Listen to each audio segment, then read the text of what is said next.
Hello my fellow Maplers, this is DStrike666, and today's topic is Wild Hunter equips. It's kind of a broad statement. There are so many things you can use for Wild Hunters. It's kind of generic, a generic archer class, but you can also compare them easily to marksmen. Not because of the one-shot wonder kind of deal that marksmen have, but because of the multiplier. The multiplier they have is actually very similar because they also use crossbows, which are actually a lot stronger than bows. But that's just the way the formula goes with it. But in terms of equips, a lot of people were asking me like what equips I use, or a Wild Hunter should use or could use and whatnot. I'll start off with what I'm currently using, because it's kind of hard to really recommend unless like your situation, because everyone's situation is different in Maple. Like you either could afford equips. It also depends on what your goal is. Like, are you aiming for maximum damage? Are you aiming for minimum damage? Are you aiming to at least boss?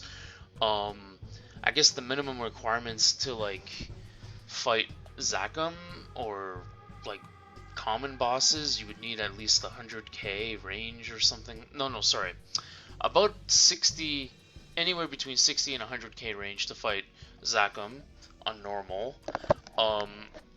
And I don't think that takes very much for a Wild Hunter to do, but for Bowmasters, that actually does take a little bit more doing, especially if you're first starting out.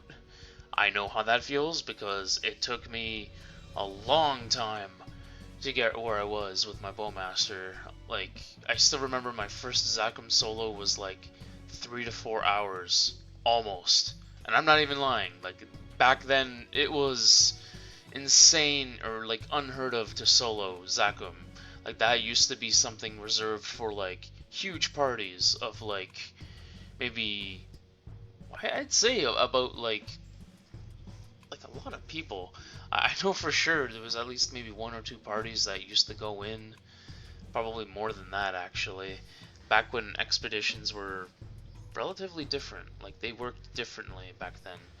But to get like people together to boss, it's just something that was a lot to look forward to back then.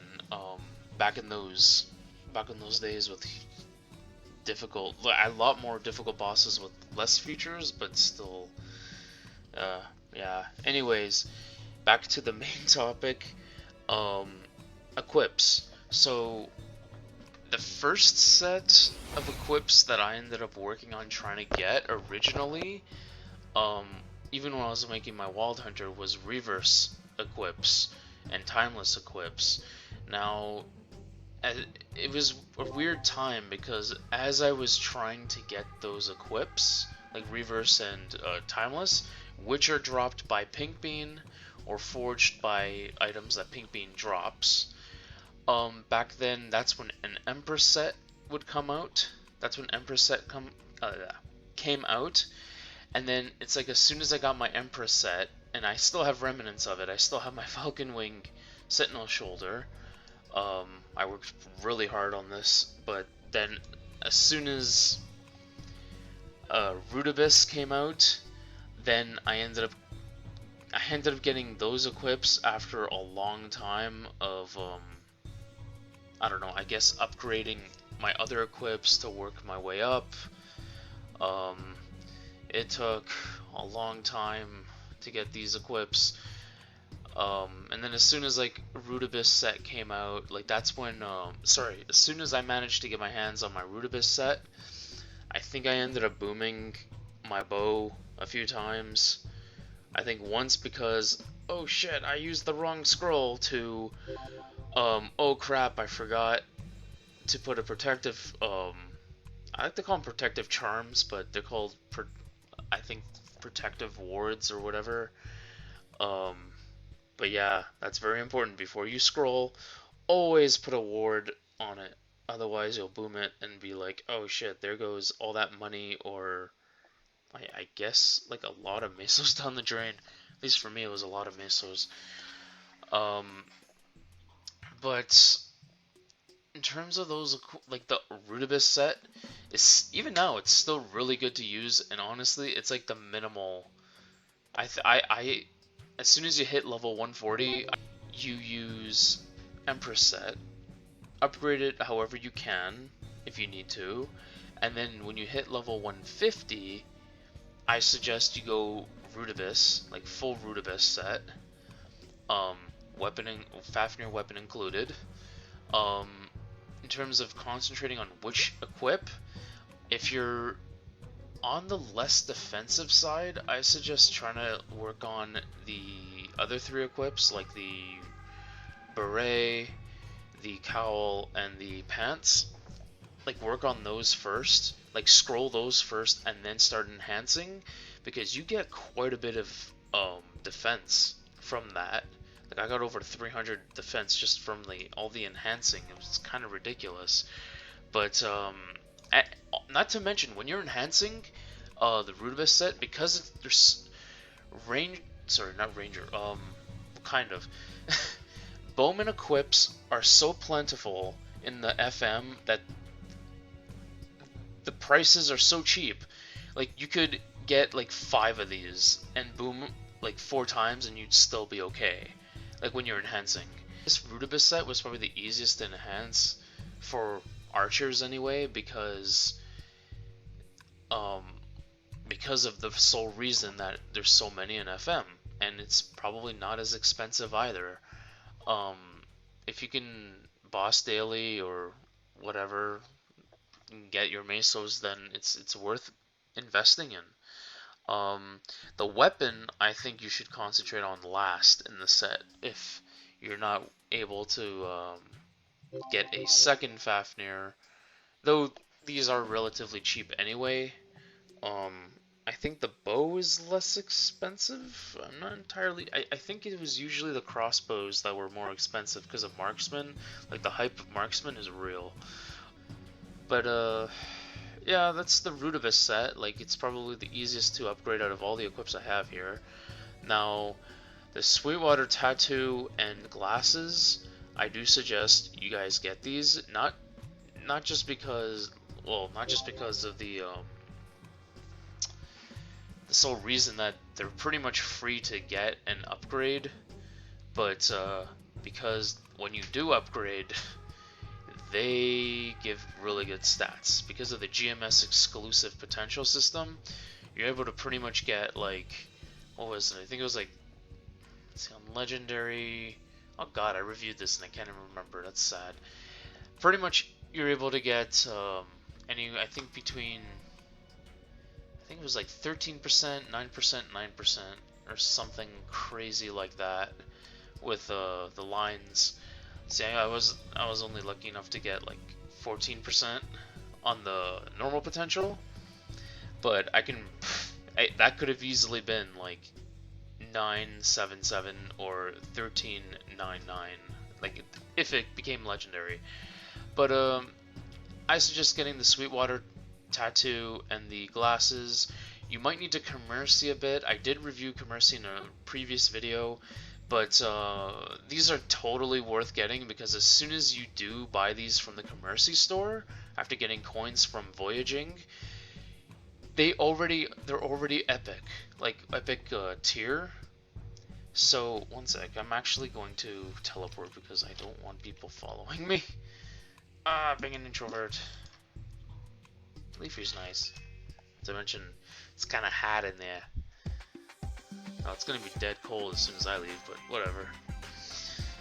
But yeah, so Sweetwater glasses and the tattoo, easy to get.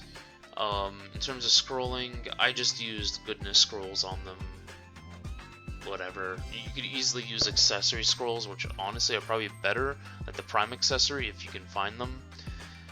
They are relatively cheap compared to the other prime scrolls, but I don't know. That's if you can afford it and can use the rewards shop to prevent it from booming. But anyways, so those are the RA set and the Sweetwater. I'll cover other Sweetwater set, part of the set, later on, maybe another video later. But I just want to cover what I have for now, and then I'll give recommendations as we go. Oh god. So now Gollux set. This is a huge part of my equipment. You can probably tell. I'm using all 4 types of the Gollux rings. Not only is it better to do this, like it's better to have these rings. They have like the best possible stats for rings. You can easily scroll them by doing daily Gollux. Unfortunately, the superior Gollux ring and the superior pendants. Yeah, it's the pendants and the belt that's usually dropped by Hell Mode Gollux, which I'll probably end up killing one day to show you guys how annoying it is. But yeah, everything that you can get on your own are pretty much the earrings and the rings themselves. Like those are all available in the Gollux shop. I believe I did cover that in a previous video. I'll see if I can leave an annotation down below, but well, that's not going to be a problem. I'll definitely do that. I'll give all the references I can in the description if you guys have the time to check the other videos. But like that I'm referencing to, it's only fair. But yeah, like these equips you can get easily, and not only that, but the scrolls. Is this guy following me?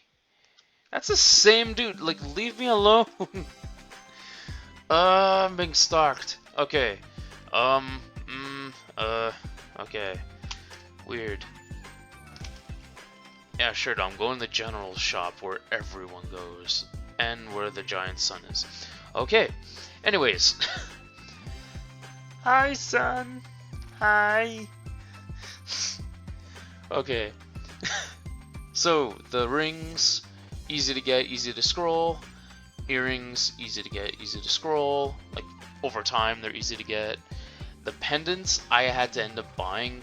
I bought them from friends that I knew that were able to solo Helix. Or actually, I think some of them actually duoed. But anyway, I ended up getting the extra pendant slot, which is now a permanent addition to the rewards shop. Thank goodness for that. And pretty much, I'm able to bypass the set bonus. I don't need the belt. Instead, I have a second pendant. That works out. Instead, I have the Tyrant belt. Now, moving on to Tyrants. Tyrants are probably one of the most expensive things you'll ever get, and that you'll ever have to upgrade. Like, it was a serious pain in the ass to get my hands, not on the cape, not so much the belt, but the shoes. Or not even just that, but the gloves. The gloves were probably the hardest and most expensive to get. Oddly enough, these very same gloves, I ended up getting from Marvel. Like, my first Marvel, I ended up getting these. And I was like, holy shit, I'm set. Because it's either you get them from Marvel, these gloves, or you get them from, not Tinerium, from Critias. Now that's a completely different subject that I will definitely cover another time. But it's a different region. You'll notice those you'll see those annoying notices that tell you about invasions. That's something that you end up doing to get coins and stones. You trade in coins and stones to get you trade in these mana stones and these giant or anti-magic stones to get coins, and then you use those coins to get the gloves. That is a pain in the ass, and for some people it probably took them almost a year to do because of how Critias is. But besides that, If you're lucky with Marvel, that's, I guess, an option. Because I have horseshoes up my ass, I guess I got lucky with it. I even ended up getting a second one sometime this year, but then I ended up giving it to one of my friends because she needed it.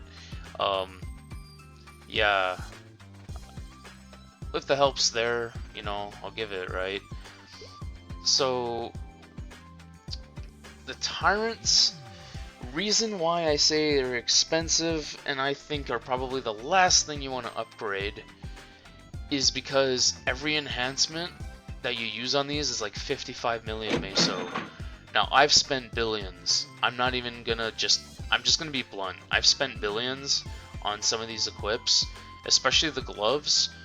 I've been told that these gloves, if you can get them 15 starred, they could possibly be better than the best dojo gloves. And I am willing to believe that because I already have attack on these things. Like, I'm planning on it, and I'm probably gonna end up showing you guys like as I'm scrolling it because that's gonna be fun. Like I managed to get some no boom scrolls from a few friends. Well, actually, my friend Tom helped me out a lot with that. But yeah, that video will be for another day. Now, these capes, Tyrant capes, are probably the least expensive because they are what drops from Magnus if you fight Magnus on both.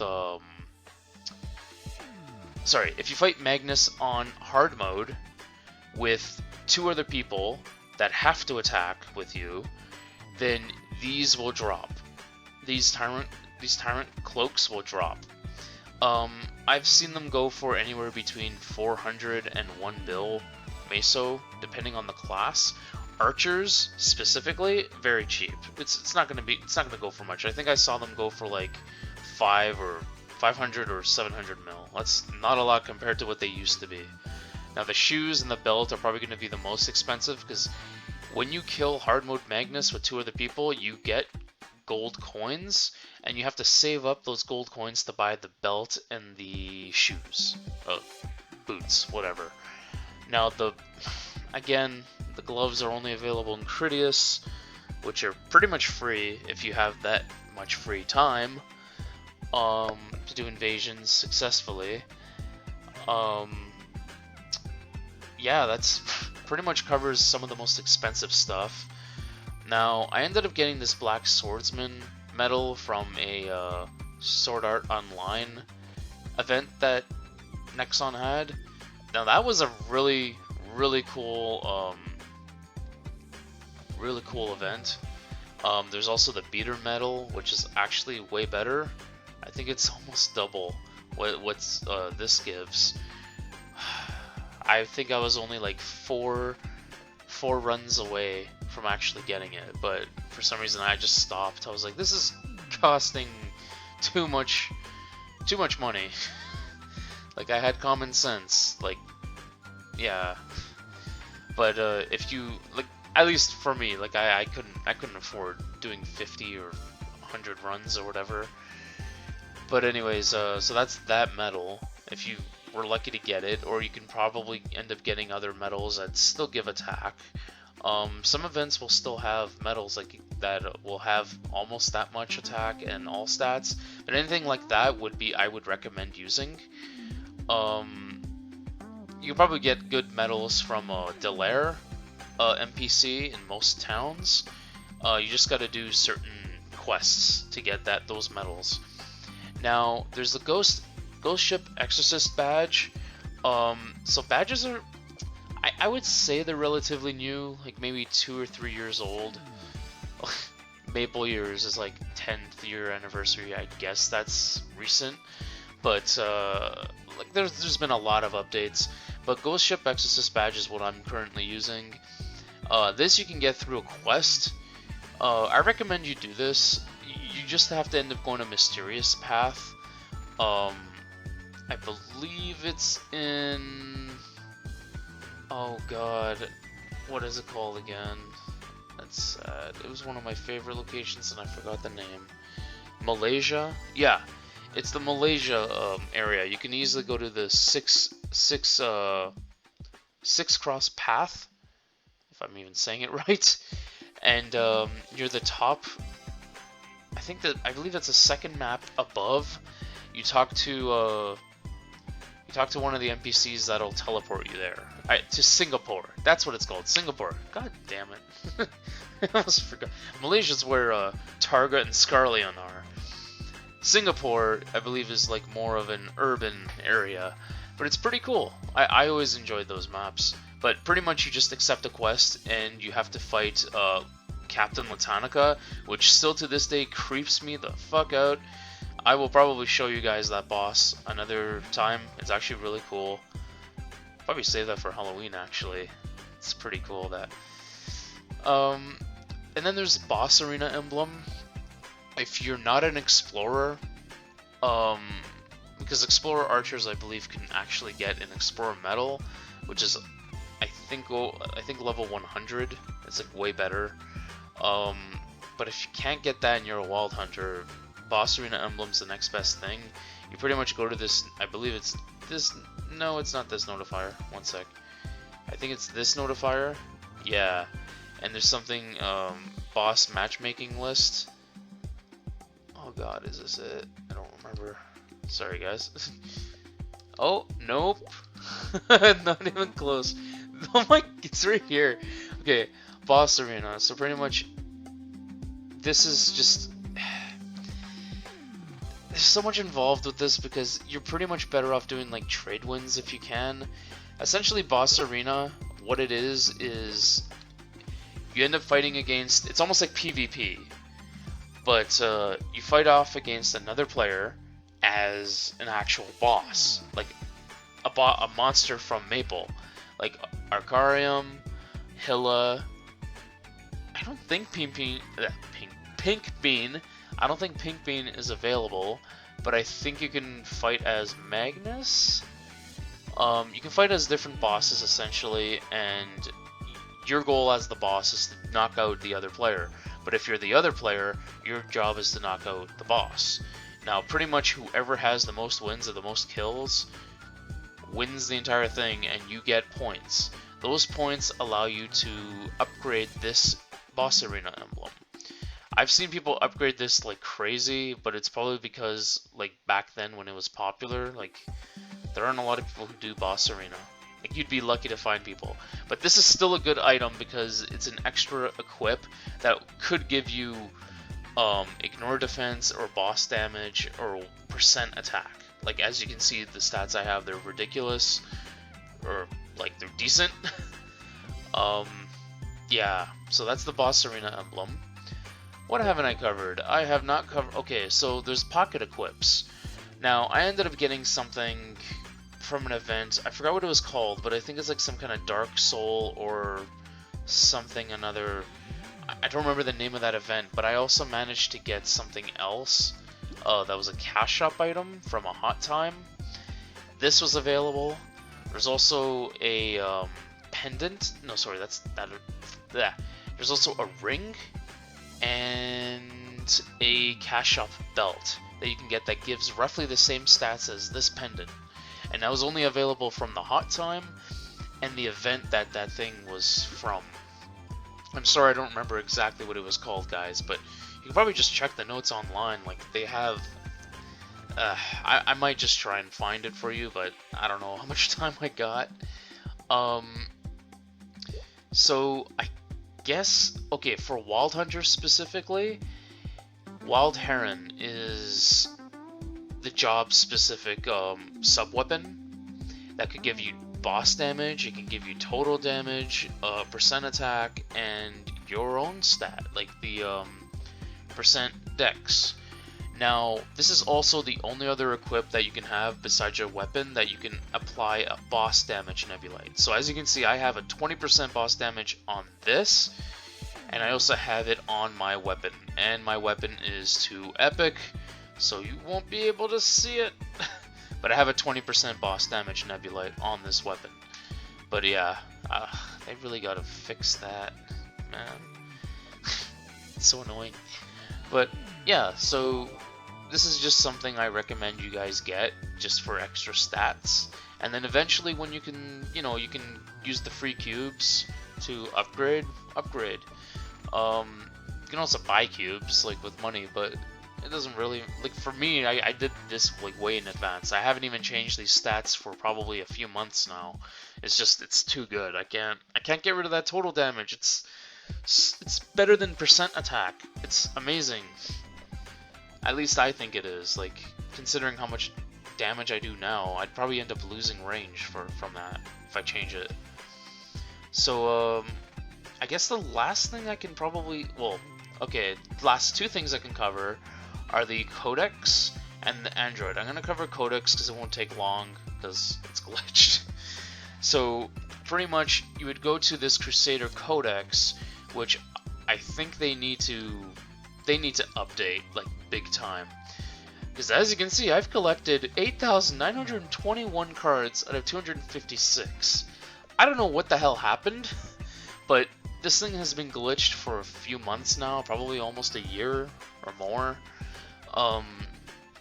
But pretty much you would have to end up collecting multiple cards to increase the stats on your Codex. If you get a certain amount of cards, your stats, your all stats down, I can't point at it, but as you can see, all the stats there, they will increase by an increment of 1 depending on how many cards you get. Now, there's also a set. Now, I have it set to this because I was going to do a dojo challenge. I'll probably save that for another time, but I need to show you guys. There is a leaf rebuff that gives you 30% ignore defense. I suggest you use that.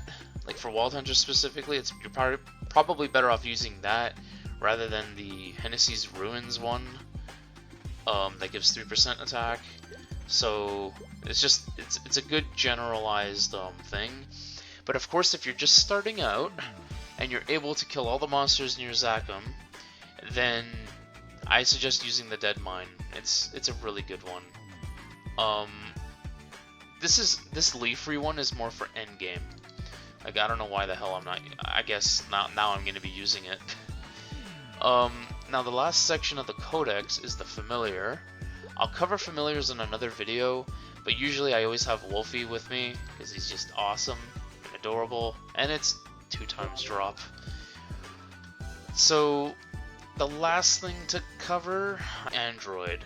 Now I'm going to be getting a Hilla Android, and I'm hoping that Hilla Android could use my Titanium Heart. Now, Titanium Heart is the best heart you can possibly get. For some reason, when I was doing the trade with my friend, I was like, where's the superior Titanium Heart? And he's like, what the hell are you talking about? And yeah, I actually thought there was someone mentioned superior Titanium Heart for some reason, and I thought that was actually a thing, but it's not.